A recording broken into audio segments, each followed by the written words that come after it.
오늘 제가 선정한 7가지 주제는 다음의 3가지 문제의식을 중심으로 선정했습니다. 첫째, 많은 사람들은 중동 지역에 정신을 집중시키고 있지만 지금 이 순간에도 중국은 엄청난 핵무기 확장에 전력 투구하고 있습니다. 과연 중국에서는 어떤 일이 벌어지고 있는 걸까요? 두 번째는 드론 시대의 역설입니다. 중국은 드론 대국으로 알려져 있죠. 그러나 막상 자국 국민들에 대해서는 하늘을 지금 틀어막고 있습니다. 중국이 하늘을 틀어막는 이유가 무엇일까요? 세 번째는 미국은 에너지 패권국으로 알려져 있습니다.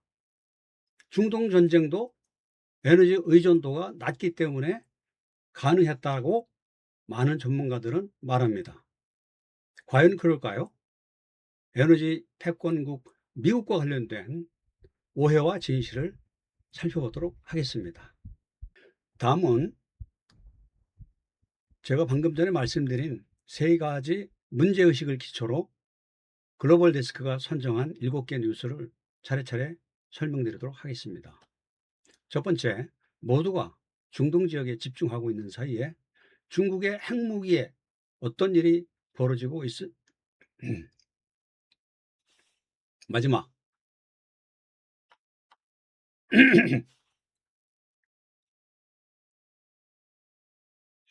방금 전에 말씀드린 3개의 문제의식을 기초로 해서 글로벌 데스크가 선정한 7대 뉴스를 차례차례 설명드리겠습니다. 첫째는 모두가 중동 지역에 집중하고 있는 사이에 중국 핵무기고에서는 어떤 일이 벌어지고, 이거 진짜 미치겠네.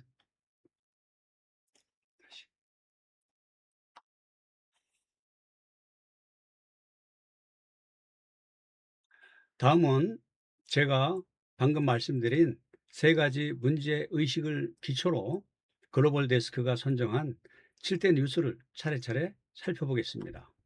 첫째, 모두가 중동 지역에 관심을 집중시키고 있는 사이에 중국의 핵무기고에서 어떤 일이 벌어지고 있는지 살펴보겠습니다.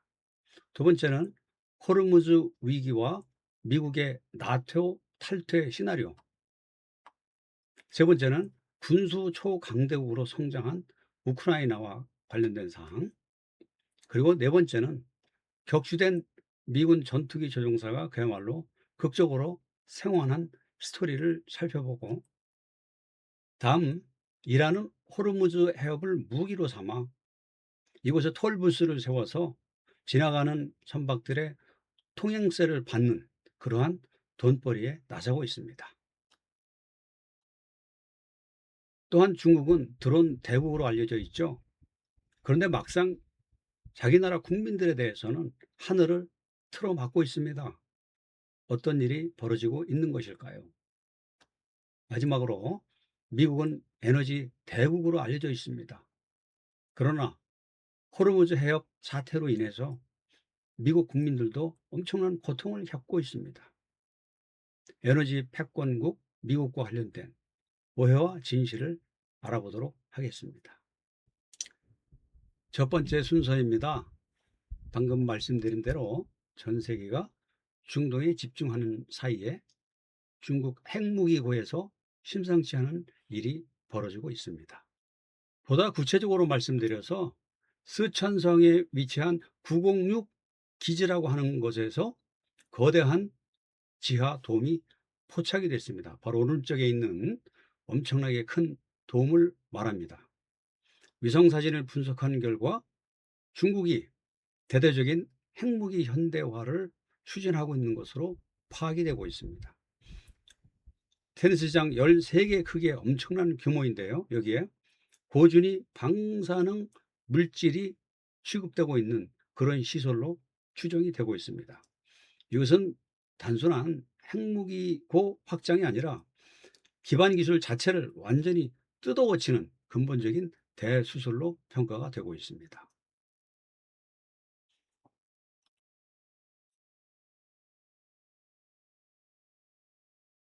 그렇다면 이것이 과연 어떤 의미를 갖고 있을까요? 이것은 신냉전이 본격화되고 3자 핵 군비 경쟁이 본격적으로 시작되었다는 신호입니다. 여기서 말하는 3자는 미국과 러시아, 중국을 이야기합니다. 드디어 중국의 핵 무기가 프랑스의 핵 무기고를 추월했습니다. 또한 이것은 미국, 러시아의 양강 구도를 넘어서 예측 불가능한 3대 핵 강국 체제라고 하는 최초의 최악의 악몽에 직면했음을 의미합니다. 이와 관련된 동영상을 잠시 시청하시고 다음 주제로 넘어가도록 하겠습니다. Welcome to China in Focus. I'm Tiffany Meyer. Our top story, China building out its nuclear weapons sites in secrecy. New satellite images show major construction deep inside the country. China is expanding its nuclear weapons infrastructure. It's been quietly building out facilities deep inside the country, according to a new report Wednesday.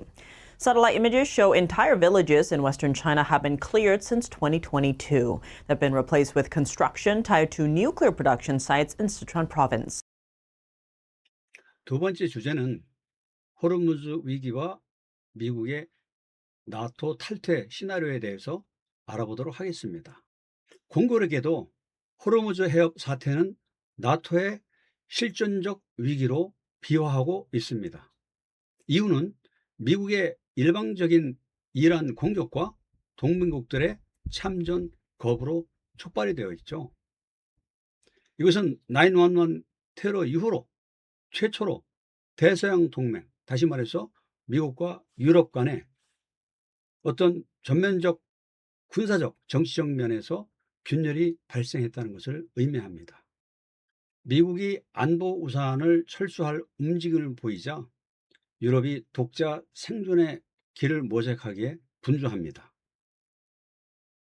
이제 미국의 보호가 끝났다라고 하는 전략적 통찰에 도달하여 안보 의존을 탈피하고 또 나아가서 유럽의 독자적인 핵 억제력을 확보해야 된다는 요구가 높아지고 있습니다.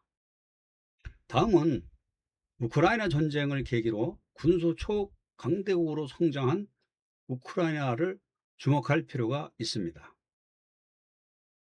우크라이나는 한마디로 지원받던 국가에서 세계적인 무기 생산국으로 완전히 급성장했는데요. 2022년 이후 방산 부문이 무려 350% 성장을 하고 투자액도 900%나 폭증을 했습니다. 또한 미국이 비나토 국가로부터 군사 장비를 구매한 역사상 최초의 사례를 기록했습니다. 이러한 우크라이나 방위 산업의 급성장에는 인공지능과 무인화를 빼놓을 수가 없겠죠. 특히 자율형 드론 군집은 새로운 게임 체인저로 등장하고 있습니다. 우크라이나는 무인 드론을 활용하여 러시아 전투기를 격추한 최초의 국가라는 기록을 달성을 했고요. 지상 무인 차량만으로 전선의 재료를 제거하고 적을 타격한 마찬가지 최초의 성과를 달성했습니다. 지금부터 우크라이나가 방위산업 대국으로 성장한 스토리와 관련된 동영상을 잠시 시청하시도록 하겠습니다. Earlier this month, President Trump said he didn't want Ukraine's help with drone defense, saying Ukrainian President Volodymyr Zelensky was the last person he'd turn to. But with the war with Iran continuing, countries in the Gulf have been lining up for Ukraine's guidance on how to counter drones. Just today, Zelensky was in Saudi Arabia to strike a deal with Crown Prince Mohammed bin Salman. Special correspondent Simon Ostrovsky filed this report from Ukraine. At a secret location in Ukraine, a local drone manufacturer demos its latest weapon. A Sting drone capable of intercepting the Iranian-designed Shahed suicide drone Russia routinely launches into Ukraine. The Sting is fast, accurate, and crucially cheap. Since its first successful strike a year ago, interceptors like this one, made by the defense tech firm Wild Hornets, have taken out around 4,000 Shahed-type drones. This Sting drone is a perfect example of the asymmetric warfare that Ukrainians excel at. It costs between $1,300 and $2,200, and it goes up against Iranian and Russian Shahed drones that cost around $50,000 to make.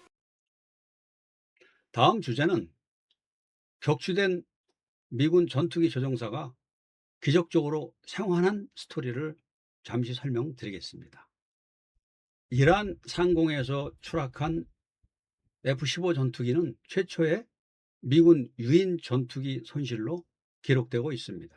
적진 깊숙한 곳에 추락한 미군 조종사가 산악지역에 고립되었지만 이란군의 대규모 수색과 현상금 방송 등에도 불구하고 결과적으로 기적적으로 생還하였습니다. 이와 관련하여 주요 언론들은 김한술과 결단의 승리라고 평가하고 있습니다. 압도적인 군사력과 첫 버전의 완벽한 융합이 만들어낸 드라마틱한 반전이라고 평가하고 있습니다. 특히 이스라엘은 결정적인 정보를 제공함으로써 조종사의 위치를 정확하게 파악을 했습니다. 또한 구조팀은 노획 방지를 위해서 아군 수송기와 헬기를 스스로 폭파하는 그러한 전장 정리를 수행했습니다. 다음은 세계 경제를 인질로 잡은 이란이 통행세로 돈벌이에 나서고 있다는 소식을 살펴보도록 하겠습니다. 이와 관련된 동영상을 준비하였습니다. Iran is reportedly making an audacious ask of oil tankers seeking to access the Strait of Hormuz. The country is calling for a toll fee, one that needs to be paid in Chinese currency or in cryptocurrency. Iran has developed a plan to charge a toll to oil tankers passing through the Strait of Hormuz of approximately $1 per barrel, with payments to be made in Chinese yuan or stablecoins, as reported by Bloomberg, citing multiple sources on Wednesday. It was reported that Iran's National Security Committee approved a bill for the measure on March 30th. Bloomberg said, according to these sources, that vessel operators would have to contact an intermediary company linked to the Islamic Revolutionary Guard Corps and provide information about the tank, including its ownership, the flag it carries, cargo manifest, destination, crew list, and data from what's called an automated identification system, which is a transponder that ships use to record and broadcast their position. The intermediary company then passes the information onto the Guard Corps' Provincial Command for background checks to confirm that it has no links to Israel or the U.S. or states that Iran considers enemies. Iran has a ranking system for nations from 1 to 5 that determines the friendliness of nations, with ships from more friendly countries likely to get better terms. The negotiating terms for oil tankers start at a value of $1 per barrel. 방금 보신 대로 이란은 그야말로 세계 경제를 인질로 잡고 톨부스를 세워서 통행세로 돈벌이를 톡톡히 할 그러한 조짐을 보이고 있습니다. 통행의 자유를 제한하고 통과국을 통제하는 선별적인 허가 시스템을 작동시키겠다는 것이죠. 중국과 러시아 같은 우호국가는 정상적으로 통과를 시키고 일본과 프랑스 같은 국가에 대해서는 예외적으로 통과를 승인하고 미국과 이스라엘에 대해서는 철저하게 통과를 배제함으로써 시장의 불안감과 가격 폭등을 유도하고 있습니다. 이것은 호의적인 국가에만 통행로를 열어줌으로써 반서방 연대의 전략적인 지렛대를 공고히 하겠다는 의도가 담겨 있습니다.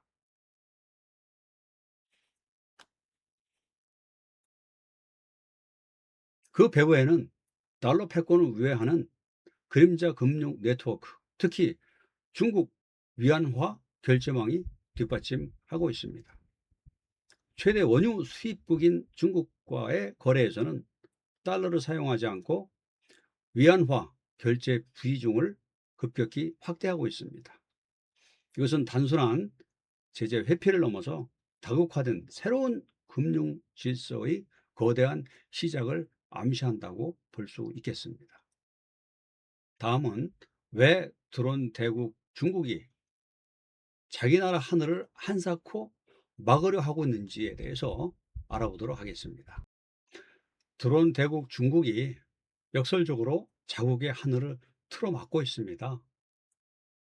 그 배경에는 드론 산업의 우수한 잠재력에도 불구하고 적어도 공역을 무한정 확장할 경우에 국가 안보에 위협이 된다라고 판단을 했기 때문일 것입니다. 우크라이나 사례에서 이미 말씀드린 대로 전쟁에서 드론이 치명적 무기라는 사실이 입증이 됐습니다. 그래서 중국이 드론을 통제하는 이면에는 국가 안보 그리고 미래전에 대비하려는 전략의 일환으로 볼 수가 있습니다. 무엇보다 중국 지도부는 물리적 안전에 위협을 느끼지 않겠습니까? 그래서 이중 용도 기술 유출에 극도의 경계심을 나타내고 있습니다. 따라서 이번 조치는 단순한 비행금지 조치를 넘어서 국가 총력적 차원의 공역 통제라고 볼 수가 있겠습니다. 마지막 주제입니다. 제목은 Trump and the Myth of American Oil Independence. 트럼프와 미국 에너지 독립의 신화라는 제목의 폴리티코 기사를 살펴보도록 하겠습니다. 한마디로 에너지 패권국 미국의 숨겨진 약점이 무엇인지가 바로 칼럼의 핵심입니다. 말씀드린 대로 에너지 패권국 미국의 숨겨진 약점이 무엇일까요? 그동안 미국은 확실한 에너지 패권을 장악하고 있는 것으로 간주되었습니다. 그러나 호르무즈 해협 위기 사태와 관련하여 페르시만 가치가 전 세계적으로 여전히 절대적이다라는 사실이 입증이 되었죠. 또한 미국은 셰일 붐을 통해서 상당한 원유 생산량이 폭발적으로 증가를 했습니다. 그럼에도 불구하고 이번 전쟁으로 인해서 글로벌 에너지 위기가 촉발되고 미국 내에서 유가가 폭등하는 그러한 상황이 전개됐습니다. 다음은 에너지 리스크 귀환과 빅 오일의 전략적 한계에 대해서 살펴보겠습니다.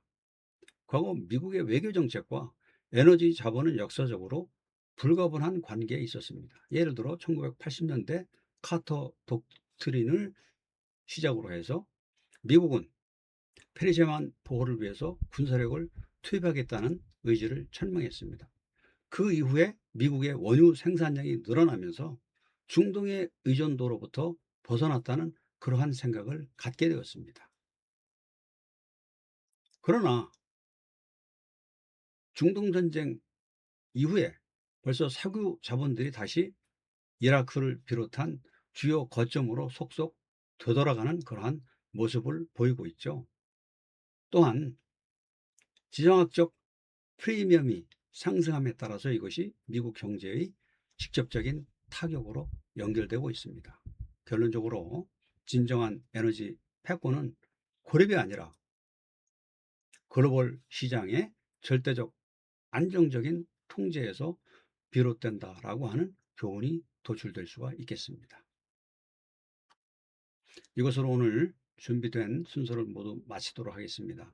끝까지 경청해 주신 여러분들께 감사드리고 다음 시간에 더욱 유익한 자료로 여러분들을 다시 찾아뵙겠습니다. 감사합니다.